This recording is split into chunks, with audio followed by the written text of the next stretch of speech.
22절입니다. 지난 시간에 우리가 살펴보지 못했던 말씀부터 은혜 받겠습니다.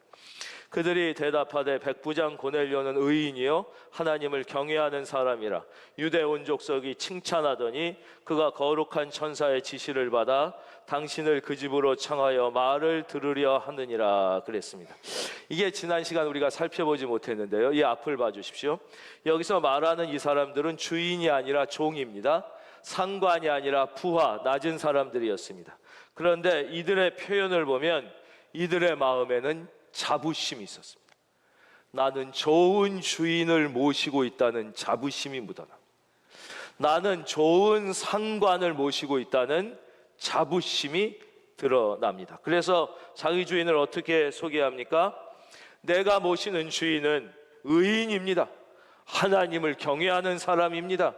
온 유대 족속이 칭찬하는 사람입니다. 저는 그런 사람을 모시고 있습니다. 제가 모시는 상관은 비록 장군이 아니라 백부장이지만 그는 의인이고 존경받는 사람입니다 라는 자부심을 갖고 있습니다. 이런 표현을 하는 것을 보면 이분들의 마음속에는 기쁨과 자유가 있다는 것을 알 수 있습니다. 자신이 비록 종이지만, 자신이 비록 부하지만 자신의 일에 긍지와 보람을 갖고 있는 것이죠. 바로 이것이 내가 속한 그 공동체를 행복하게 만드는 비밀입니다. 우리는 이것을 몰라서 반대로 생각합니다. 내가 속한 공동체를 행복한 공동체, 공간으로 만들기 위해서 다른 사람을 바꾸려고 합니다. 그래서 잔소리를 하고 집에 일찍 들어오라 그러고 너 공부 열심히 하라 그러고 당신 청소 좀 제대로 하라 그러고 그리고 며느라 넌 왜 이따위로 하냐 그러고 왜 시어머니는 잔소리만, 서로 이렇게 행복한 공간을 만들기 위하여 오히려 반대를 가는 거예요. 반대를. 내가 이렇게 아버지라면 나의 아내와 내 자녀가 나 때문에 긍지와 자부심을 가질 수 있는 아버지가 되려고 노력하면 내가 속한 공간이 행복한 공간이 되는 거예요. 이 아버지가 퇴근에 들어오면 행복해지니까 아버지를 기다려. 이 남편을 만나면 행복해지니까 남편을 기다려. 이 시어머니가 오시면 행복해지니까 시어머니를 기다립니다. 그런데 자꾸 이 아버지가 오면 왜 청소 안 했냐, 왜 집은 이따위냐, 너 성적표는 왜 이러냐, 공부 좀 열심히 해라, 당신은 설거지를 왜 안 했냐, 이러면 이 사람이 오는 공간은 행복해지는 게 아니라 불안해져요. 그래서 자꾸 엄마가 오는 게 싫고 아빠를 만나는 게 싫고 시어머니가 오는 게 두려워지는 것입니다. 바로 어떻게 내가 행복한 공간을 만들 수 있느냐는 바로 내가 아버지라면 아내가 나를 자랑스러워할 수 있는 남편, 내가 아내라면 남편이 얘 아내가 이런 여자라는 것에 긍지와 보람을 가질 수 있는 아내가 되면 내가 속한 공간이 행복한 공간이 되는 것이죠. 그 다음 말씀입니다. 24절. 이튿날 가이사랴에 들어가니 고넬료가 그의 친척과 가까운 친구들을 모아 기다리더니 그랬습니다. 저를 봐주십시오. 고넬료는 특징 지을 수 있는 게 두 가지가 있다고 말씀드렸죠. 첫째, 고넬료는 기도의 사람이었습니다. 너무 중요하니까 한 번 더 하겠습니다. 기도의 사람. 두 번째, 고넬료는 구제의 사람이었습니다. 구제의 사람. 이 두 개가 고넬료의 특징이었죠. 그래서 하나님은 모든 사람을 다 사랑하시지만 하나님이 특별히 더 사랑하는 사람이 있다고 말씀드렸죠. 바로 기도하는 사람입니다. 하나님은 모든 사람에게 다 관심을 갖고 계시지만 하나님이 더 특별히 관심을 갖고 있는 분이 있다고 그랬습니다. 바로 기도와 구제를 열심히 하는 사람이라고 그랬습니다. 그래서 우리가 신앙생활을 어차피 할 바에야 나의 인생의 중요한 순간에 하나님께서 나를 기억해 주실 한 가지 점은 붙잡고 사는 인생이 지혜로운 인생이라고 말씀드렸죠. 그래서 고넬료는 기도하는 사람이었고 구제를 많이 하는 사람이었기 때문에 하나님이 특별히 그를 기억하셨다고 성경이 분명히 말씀하십니다. 베드로도 똑같지요. 베드로도 기도하는 사람이었지요. 기도하여 성령 충만을 받았고 돈은 없었지만 얼마나 이 구제하는 마음이 있었으면, 구제는 돈으로 하는 게 아니라 마음으로 하는 거라고 여러 번 말씀드렸잖아요. 기도하러 올라가는데 날 때부터 앉은뱅이 돼서 구걸하는 사람을 보니까 구제하고 싶은 마음이 생겼어요. 갔는데 아무리 뒤져봐도 돈이 하나도 없어요. 뭐라 그래요? 은과 금은 내게 없거니와 내게 있는 것으로 내게 주노니 나사렛 예수 그리스도의 이름으로 일어나 걸으라 그랬어요. 그때 놀라운 기적이 일어나는 것이죠. 그래서 뭐 주일날도 가시다가 할머니들이 할아버지들이 이렇게 리어커를 끌고 있다. 그거 좀 가서 밀어드리는 거예요. 밀어드리는 거. 예. 그러는 게 구제예요. 예. 우리 주머니에 비록 1,000원 돈이 없어도 그 노숙인이나 이런 지하철에, 요즘에도 자주는 없지만 가끔 저쪽에 가면 있어요. 전 지하철을 가끔 타는데 그러면 그냥 지나가지 않고 그런 사람을 하나님께서 더 관심을 갖고 더 사랑을 하신다는 것이. 고넬료는 그런 사람이었어요. 그런데 그는 기도의 사람, 구제의 사람이었을 뿐만 아니라 오늘 우리가 중점적으로 배우고자 하는 것은 그 사람은 바로 순종하는 사람이었다는 것입니다. 고넬료는 순종의 사람, 베드로도 마찬가지로 순종의 사람이죠.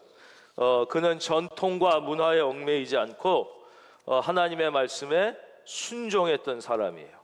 그러니까 문화와 전통 가운데 있었잖아요, 베드로가. 그런데 먹지 못하는 문화와 전통 속에서 먹지 말라고 하는 게 내려왔는데 하나님께서 뭐라 그래요? 먹으라 그러니까 처음에는 갈등하고 고민합니다. 그리고 어떻게 해요? 거절했어요. 이 거절하는 게 중요하다고 말씀드렸어요. 따라하겠습니다. 순종이 안 되면 거절이라도 하자. 제일 나쁜 게 뭐라고 말씀드렸어요? 듣고도 못 들은 채 하는 거라고 그랬어요. 듣고도 못 들은 채 하는. 여러분, 둘째한테 아버지가 냉장고에 가서 물 좀 떠와라 그랬는데 싫어요. 큰형이 가까이 있잖아요. 오히려 이게 낫지. 못 들은 척 하는 거예요. 아예 아버지 막내도 있는데 왜 저를 시키셔? 이게 낫다는 거예요.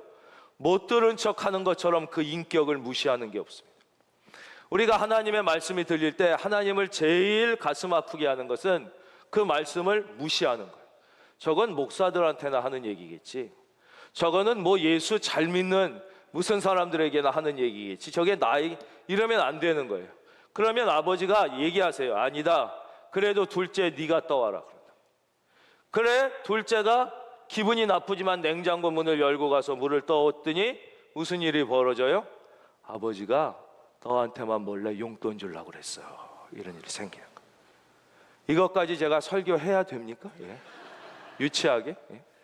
사랑이 많은 하나님 아버지의 이 놀라운 축복을 해서 신앙은 관념이나 이론이 아니라 경험과 체험이라고 해요. 이런 것이 하나둘 나의 이성과 지혜에 맞지 않지만 베드로처럼 순종하는 것입니다.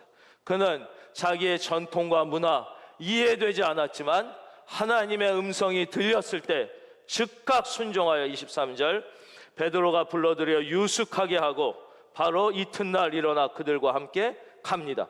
여기에 보면 베드로가 절대 이해가 되거나 하나님의 말씀에 동의가 되어 순종한 게 아니라 하나님의 말씀이기 때문에 이해가 되지 않고 동의가 되지 않아도 무조건적으로 순종했다는 것. 사실 이것만을 순종이라고 그러는 거거든요. 순종했다는 걸 알게 돼요. 보세요. 28절 보겠습니다. 화면. 여기에 베드로의 고민이 나와요. 이르되 유대인으로서 이방인과 교제하며 가까이 하는 것이 위법인 줄은 너희도 안다. 나도 알고 너희도 안다. 그러나 하나님께서 내게 지시하사 아무도 속되다 하거나 깨끗하지 않다 하지 말라 하시기로 29절 다 같이요. 시작.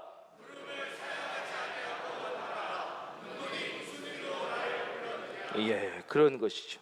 바로 이것이 순종입니다.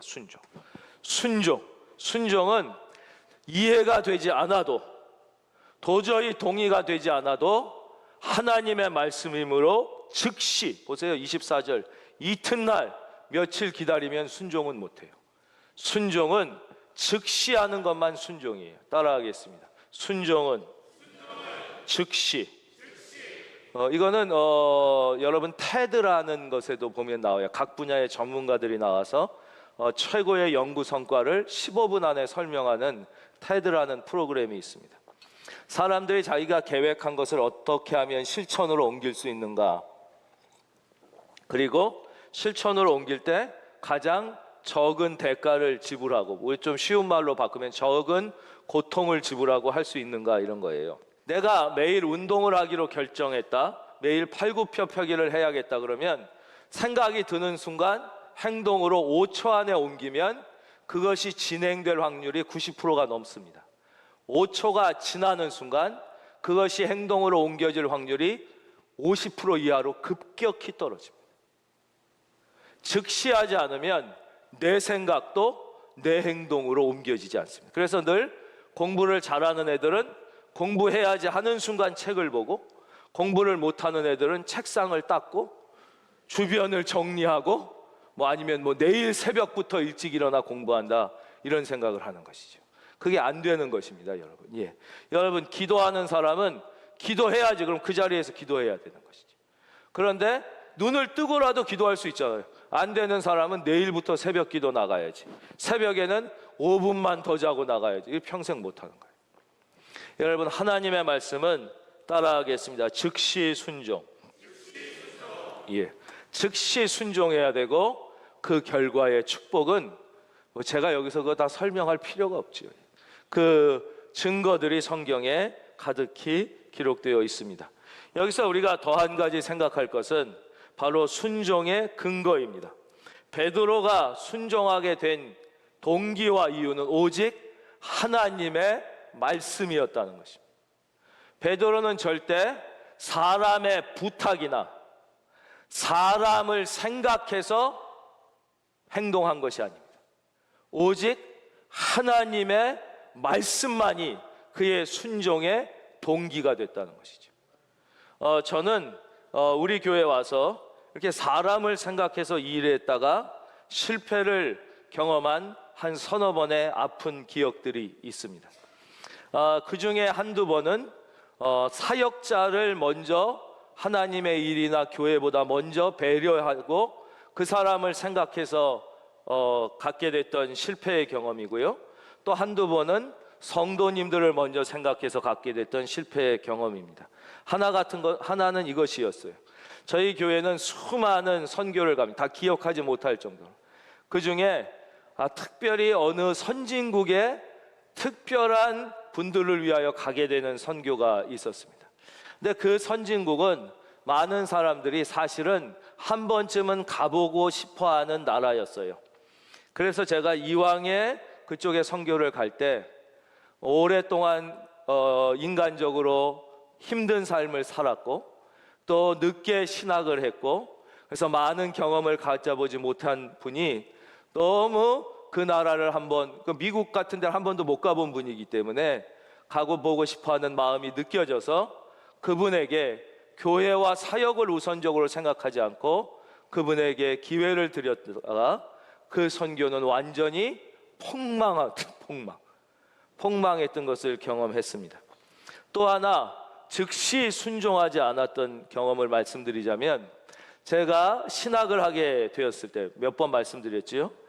목사님께서 이제 너의 길은 주의 종의 길을 가는 것이 하나님의 뜻이다라고 말씀하셨을 때, 저와 저희 부모님이 그렇다면 먼저 세상 학문을 하겠습니다, 제가 공부하고자 했던 것을 다 하고 그 다음에 제가 주의 종의 길을 가겠습니다, 이렇게 말씀을 드렸어요. 그때 이 목사님께서 뭐라고 말씀하셨냐면, 네 마음대로 하라 그러셨어요. 네 마음대로 해라, 그것도 좋다. 그러나 즉시 순종하지 않으면 너는 인생의 많은 시간을 낭비하고 빙빙 돈 다음에 후회하고 다시 그 자리에 서게 될 것이고, 지금 즉시 순종하면 너는 인생의 많은 시간을 낭비하지 않고 바로 그 은혜를 경험하게 될 것이다.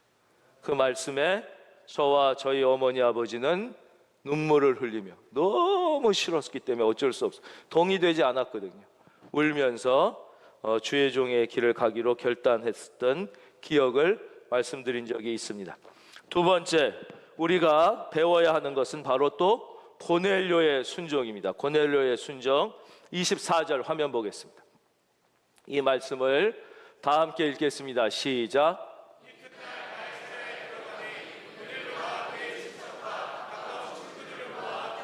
참 놀랐습니다. 고넬료가 누구를 모았어요? 그의 친척을 다 불렀습니다. 고넬료가 누구를 불렀어요? 그의 가까운 친구들, 사랑하는 사람을 다 불렀습니다. 여러분, 이때는 핸드폰이 없을 때입니다. 전화기도 없을 때고 전보도 없을 때입니다. 자기가 자기의 종과 부하를 생면부지에 베드로에게 보냈지만 인간적으로 볼 때 이 베드로라는 사람이 올 확률은 사실은 거의 없습니다. 그렇잖아요. 전혀 알지도 못하는 이방인이 불렀는데 누가 가겠냐고요. 지금 베드로에게 온다 안 온다 소식이 없습니다. 그러나 그는 믿고 하나님이 지시한 것을 믿고 그대로 자기의 사랑하는 친구들과 친척들을 다 모읍니다. 그리고 거기에 아마 꽃 한 송이 꽂아놨을지도 모릅니다.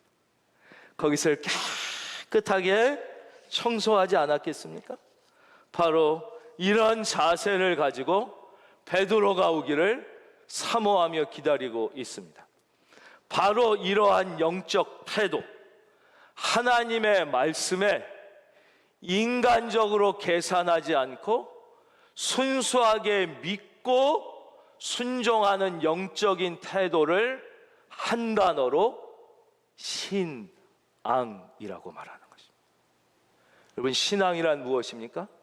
바로 이러한 하나님의 말씀 앞에 인간적으로 계산하지 않고 순수하고 겸손한 마음으로 순종하여 준비하는 이러한 영적인 태도를 한 단어로 신앙이라고 하고, 이러한 영적인 태도로 사는 사람을 신앙인 또는 그리스도인이라고 얘기하는 것입니다. 여러분들이 하나님 앞에 신앙인이기를 바랍니다. 여러분들이 하나님 앞에 참 그리스도인이기를 주의 이름으로 축원합니다. 기도의 사람 고넬료, 구제의 사람 고넬료, 특별히 순종의 사람 고넬료에 대해서 함께 살펴보고 있습니다. 예, 저를 봐주십시오. 순종에 있어서는 그 명령의 내용은 전혀 의미가 없습니다. 즉, 어떤 이야기를 하나는 아무 고려 대상이 아닙니다. 순종은 오직 한 가지만 생각하는 것입니다. 그 명령을 내리는 주체가 누구인가 하는 것이죠. 그 명령을 내리는 주체가 하나님이시냐 아니냐, 이것만이 중요한 것이지 내용은 전혀 중요하지 않습니다. 많은 사람들이 예수를 믿고도 여기에서 갈등을 느끼고 고민을 하는 바람에 하나님의 그 놀라운 축복을 경험하지 못하는 것입니다. 순종은 오직 어떤 내용이든 간에 그 말씀과 명령이 하나님으로부터 비롯된 것이면 내가 무조건 죽으라면 죽겠다, 죽으라면 죽으리라는 자세로 그대로 하는 것, 그것을 순종이라고 말씀하고, 이러한 영적인 태도를 뭐라고 그런다고 그랬어요? 신앙이라고 한다고. 다시 한번 우리 다 같이 하겠습니다. 순종, 신앙. 자, 이제 순종, 하나님의 명령과 그 결과에 대해서 몇 가지를 우리의 실제적인 삶에 적용하도록 하겠습니다. 모든 인간은 자기가 모르는 사이에 죄의 종, 죽음의 종, 어둠의 종이 되어 있었는데 예수 그리스도께서 십자가에 못 박혀 죽으심으로 모든 죄와 죽음과 어둠의 쇠사슬을 끊으시고 우리에게 참된 영적 자유를 주신 것입니다. 이 사실을 믿을지어다. 이게 신앙의 시작이죠. 그래서 갈라디아서 5장 1절은 이렇게 말씀하시죠. 그리스도께서 우리를 자유롭게 하려고 자유를 주셨으니. 그러니까 자유는 쟁취하는 게 아니에요. 영적인 자유는, 정치적 자유는 쟁취할 수 있는데 영적인 자유는 쟁취하는 게 아니라 예수님께서 주시는 것을 우리가 조건 없이 받는 거란 말이에요.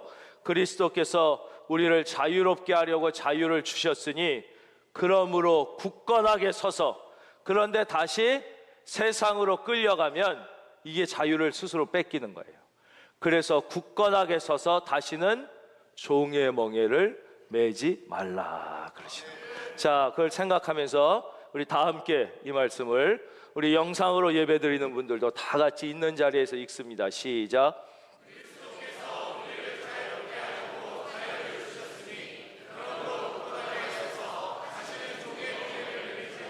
아멘. 예. 영상으로 예배드리는 분들만을 위하여 잠깐 말씀드리면, 우리가 영상 예배 조회수가 줄지 않는 걸 보고 현장 예배 수가 늘지 않는 걸로 착각하시는 분들이 있는데 그렇지 않습니다. 그 여러분들이 가정에 가셔서 그렇지 영상 조회수가 줄지 않지만 현장 예배드리는 숫자는 지금도 보시겠지만 계속 지금 늘어가고 있으니까 여러분들도 빨리 두려워하지 말고 이제는 현장에 나오시기를 바라고요. 바로 그래서 우리는 예수 그리스도를 나의 구주로 영접하는 순간 모든 죽음과 죄와 저주에서 영적 자유를 얻게 됩니다. 두 번째, 하나님이 우리에게 주시길 원하는 것은 이 땅을 사는 동안 우리가 육신을 입고 살 수밖에 없기 때문에 우리에게 육체적 자유를 주시길 원합니다. 많은 사람들은 자유로운 대한민국에 살지만 육체적 자유를 누리지 못하지요. 목구멍이 포도청이라 출근하는 사람이 90%가 넘는 것입니다. 내가 출근하고 싶지 않아도 월급을 받을래니 출근을 하는 것입니다. 내가 학교를 졸업할래니 학교를 갈 수밖에 없고 먹고 살라니 장사를 할 수밖에 없습니다. 그래서 사실 모든 인생 중에 내가 육체적 자유를 누릴 수 있는 시간이 별로 안 돼요. 뭐 퇴근 후에 몇 시간뿐이 없고 나머지 다 자는 시간이고, 그래서 막 이 노는 시간, 뭐 휴가를 귀히 여깁니다. 그리고는 늘 끌려다니는 거예요. 자유가 없어요. 회사에 노예가 되어 있어요. 장사의 직장의 노예가 되어 있습니다. 그런 우리에게 육체적 자유를 주시기 위하여 하나님은 약속을 해주셨는데 그 내용이 바로 출애굽기 20장 8절에서 11절에 나타납니다. 보겠습니다. 안식일을 기억하여 거룩하게 지키라. 한번 다 같이요. 시작. 그러면 어떤 약속이 있습니까? 제가 읽게. 엿새 동안은 힘써 내 모든 일을 행할 것이나 일곱째 날은 내 하나님 여호와의 안식일인즉 너나 내 아들이나 내 딸이나 내 남종이나 내 여종이나 내 가축이나 내 문 안에 머무는 객이라도 아무 일도 하지 말라. 이는 엿새 동안에 나 여호와가 하늘과 땅과 바다와 그 가운데 모든 것을 만들고 일곱째 날에 쉬었음이라. 그러므로 나 여호와가 안식일을 복되게 하여, 따라하겠습니다. 안식일을 복되게 하여 그랬어요. 그래서 그 다음 그날을 거룩하게 한 것입니다. 그래서 우리가 학생이든 직장인이든 장사를 하든 사업을 하든 간에 모기에 칼이 들어와도 주일은 하나님 앞에 예배를 드리기 위하여 온전히 내놓는다는 결단과 순종이 있으면 여러분은 학생이라면 학업에서 승리하게 되고, 직장인이라면 직장에서 승리하게 되고, 사업가라면 사업에서 반드시 복을 받게 될지어다. 그것이 하나님의 약속입니다. 근데 우리가 그렇지 못하기 때문에 목구멍이 포도청이 돼서 육체의 자유를 누리지 못하고 끌려다니는 것입니다. 그래서 원치 않는 회사에 가게 되고, 원치 않는데 새벽에 일어나 장사를 하고, 원치 않는데 공부를 하는 것이죠. 하나님께서 뭐라고 그러셨어요? 내가 온 우주를 짓는데도 6일 하고 하루 졌는데도 했다는 거예요. 미국 대통령이냐 네가? 그래도 하나님보다 큰일 하지 않는다는 거예요. 그러니까 6일 하고 하루 쉬어도 내가 너에게 맡긴 사명 감당하는데 부족함이 없다는 거예요.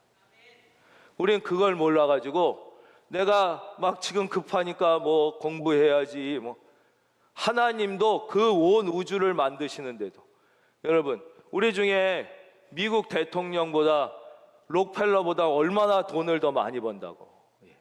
얼마나 큰 일을 하고 얼마나 귀한 정치적 판단을 한다고 그렇지 않거든요. 다 왜 그래요? 내 욕심에 이끌려서, 다 나의 욕심에 이끌려서 하나님 말씀에 불순종함으로 자유를 잃고, 나머지 학교 가는 날이 즐겁지가 않아. 나머지 회사 가는 날이 즐겁지가, 물론 즐거운 사람이 간혹 있긴 있는데요. 예. 그래서 육체적 자유. 마지막, 하나님은 우리가 이 땅을 사는 동안 우리에게 경제적 자유를 주시기를 원하셨습니다. 저는 우리 큰은혜 교회의 모든 성도님들이 한 분도 예외 없이 종의 노예가 되지 않기를 바라고, 돈의 종이 되지를 않기 바라고, 종 때문에 마음 아픈 일이 없기를 바라고, 경제적 자유를 누리는 하나님의 약속을 여러분의 것으로 붙잡을 수 있기를 주의 이름으로 축원합니다. 하나님은 우리에게 이러한 경제적 자유를, 그러니까 그리스도인이 누리는 경제적 자유를 우리가 쓰는 언어로 바꾸면 이것입니다. 소박하지만 풍성한 삶이에요. 이 세상 사람들의 거짓된 삶은 겉으로 보기엔 화려하지만 그 내면이 빈곤한 것입니다. 그래서 제가 중국하고 일본 얘기해 드렸죠. 중국 많이 혹시 가보신 분 아시겠죠? 중국은 겉은 을이 번쩍하게 줘요. 호텔도 겉은 막 을이 번쩍. 들어가 보면 다 금가 있고 낡아 있고, 수돗물 틀면 빨간물 나오고. 그래서 제가 이 건물은 상당히 유서가 깊은 그런 오래된 호텔인가 보군요. 상하이에 가서 그랬어요. 그랬더니 아닌데요, 지은 지 1년 된 건데요, 그러더라고요. 그런 인생이에요. 그 세상적으로 화려한 인생, 그렇죠? 예. 그러나 일본은 우리나라랑 역사적 민족적으로 아픔은 있지만 가보세요. 겉으로 볼 때는 소박하지만 들어가면 깨끗하게 청소해놨고 튼튼하고, 30년 된 욕조도 탄탄하겠죠. 고속도로 휴게소 가보셨어요? 일본에서? 겉에 볼 땐 우리나라 휴게소보다 훨씬 초라합니다. 들어가 보면요, 변기에 얼룩 자국 하나 없이 깨끗합니다. 소박하지만 내면이 풍성한 삶, 이걸 알부자라고 그러는 거예요. 알부자. 세상 사람을 겉만 화려하고 속은 아무것도 없는 걸 졸부 아들이라고 그러는 거예요.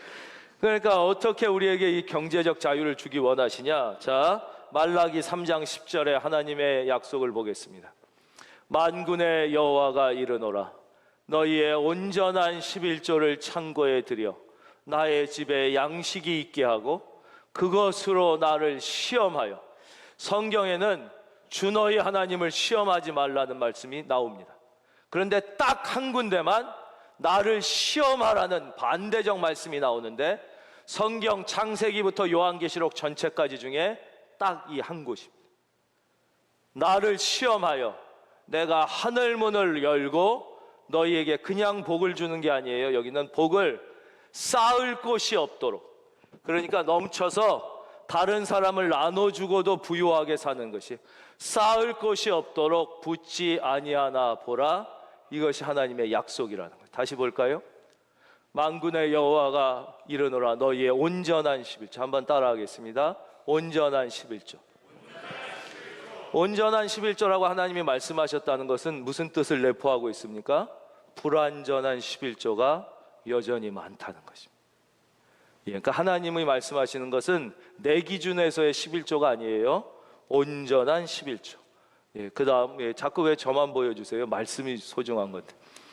그것으로 나를 시험하여 내가 하늘 문을 열고 너희에게 복을 쌓을 곳이 없도록 붙지 아니하나 보라. 이 온전한 11조를 생명처럼 지키면, 생명처럼 지킨다는 건 뭐예요? 당장 굶어도 11조를 한다는 걸 생명처럼 지킨다고 그러는 거예요. 당장 굶어도. 그러나 11조 안 한다고 지옥 가지는 않습니다, 여러분. 하나님 예수 믿으면 다 천국 가니까 안 해도 다 살아요. 그건 걱정하지 않으셔도 되지만, 이것은 뭐냐? 안식일 기억하여 거룩히 안 지키고 안식일 날 일한다고 지옥 가지 않아요. 천국 다 가고 구원 받아요. 그러나 이것이 하나님의 약속이고, 여기에 온전히 순종할 때 베드로가 동의가 되지 않았지만 순종할 때 하나님의 뜻을 발견한 것처럼 순종할 때 우리는 하나님의 놀라운 축복을 경험하게 되고, 그게 뭐예요? 오늘 말씀 제목, 하나님이 축복하는 사람의 선명한 기준이라는 거예요. 선명한 기준. 예. 선명한 기준이에요. 선명한 기준이에요. 바로 이런 사람들에게 하나님의 축복이 있습니다. 예, 저를 봐주십시오. 바로 이렇게 하나님의 말씀이 올 때는 그것이 내가 전혀 이해가 되지 않고 동의가 되지 않는다 할지라도 무조건 결단해야 돼요. 따라하겠습니다. 결단하고. 예. 무조건 순종하겠다고 하는 사람은 그 사람이 어디에 있든지, 서울에 있던 지방에 있던, 그 사람이 무엇을 하든지, 사업을 하든 공부를 하든 회사에 다니든, 이런 사람은 반드시 하나님의 축복을 받게 되어 있다는 것입니다. 예, 여기서 아멘을 크게 하는 것이 받게 되어 있다는 것입니다. 그래서 고넬료는 이방인인데도 복음의 문을 여는 위대한 사람으로 쓰임을 받게 된 것이죠. 저는 여러분이 이러한 아름다운 영적인 태도를 갖게 되기를 바랍니다. 하나님의 말씀이면 오늘 당장 죽으라고 하셔도 제가 여기서 죽겠습니다. 내가 아무리 사랑하는 것이라 할지라도, 아무리 내가 평생 준비하고 계획한 것이라 할지라도, 하나님이 포기하라고 하시면 즉시 포기하겠습니다 라는 결단과 순종이 있을지어다. 여러분, 제가 제일 사랑하는 게 뭔지 한번 물어봐 주시겠습니까? 제가 제일 소중하게 여기는 것, 하나님, 예수님 이거 말고, 이분 말고, 제일 사랑하고 제일 소중하게 여기는 거 한번 물어봐 주시겠습니까? 뭘 것 같으세요? 제가 가장 사랑하는 것은, 제일 소중하게 여기는 것은 큰은혜 교회입니다. 저는 죄송하지만 저희 어머니 아버지보다 큰은혜 교회를 더 사랑합니다. 저는 저희 아들 딸보다 큰은혜 교회를 더 사랑합니다. 제 집사람보다 큰은혜 교회를 더 사랑합니다. 저는 제 아들 딸에게 도움이 되지만 교회에 도움이 되지 않는 일은 결코 하지 않겠다는 결단이 있습니다. 교회에 도움이 되지만 저의 아들 딸에게 해가 된다면 결연히 하겠다는 결단을 가지고 있습니다. 저는 교회를 위하여 오늘 죽으라면 죽을 준비가 되어 있습니다. 물론 그거는 당해봐야 알아요. 당해봐라. 칼이 들어와야 이제 아는 거고, 지금 그렇다는 거예요. 그런데 제가 우리 목사님들은 잘 아시겠지만 교회에서는 저를 잘 편안히 다니라고 저에게 좋은 승용차를 사 주셨습니다. 하지만 제가 제일 많이 타는 차는 우리 목사님들이 잘 아시겠지만 봉고입니다. 요즘엔 스테락스라고 얘기하죠. 그게 제가 제일 많이 타고 다니며 출퇴근하는 차입니다. 그 이유는 준비하는 것입니다. 제가 큰은혜 교회를 그렇게 사랑하지만 만일 하나님께서 오늘 네가 이 교회를 떠나 새로운 교회를 개척하라고 명령하신다. 여러분, 개척교회 목사가 누가 승용차 타요? 다 봉고 타야지. 그걸로 성도님도 모시고 신방도 하고 자가용도 대신하잖아요. 그러니까 모든 개척교회 목사가 제일 처음 하는 것은 스타렉스 사서 그거 타는 것입니다. 늘 저는 아침 저녁으로 스타렉스를 타면서 하나님 앞에 다시 다짐합니다. 하나님께서 오늘이라도 포기하라 하시면 저는 포기할 준비가 되어 있습니다. 그래서 저는 늘 아침 저녁 스타렉스를 탑니다. 사랑하는 성도님, 저는 성도님들이 너무 좋습니다. 저는 진짜 우리나라에서 가장 귀한 분들을 모시고 목회한다고 생각합니다. 전 여러분들이 모두 축복받았으면 너무나 좋겠습니다. 여러분, 하나님의 말씀에 순종하시고, 축복을 목사가 줄 수 있다면 무조건 다 드리고 싶으나 목사에게는 축복할 수 있는 능력이 없어요. 오직 한 분 하나님만 갖고 계세요. 하나님이 주신 이 약속의 말씀에 죽으면 죽으리라 순종하여 한 사람도 이 축복에 제외되는 분이 없기를 주님의 이름으로 축원합니다.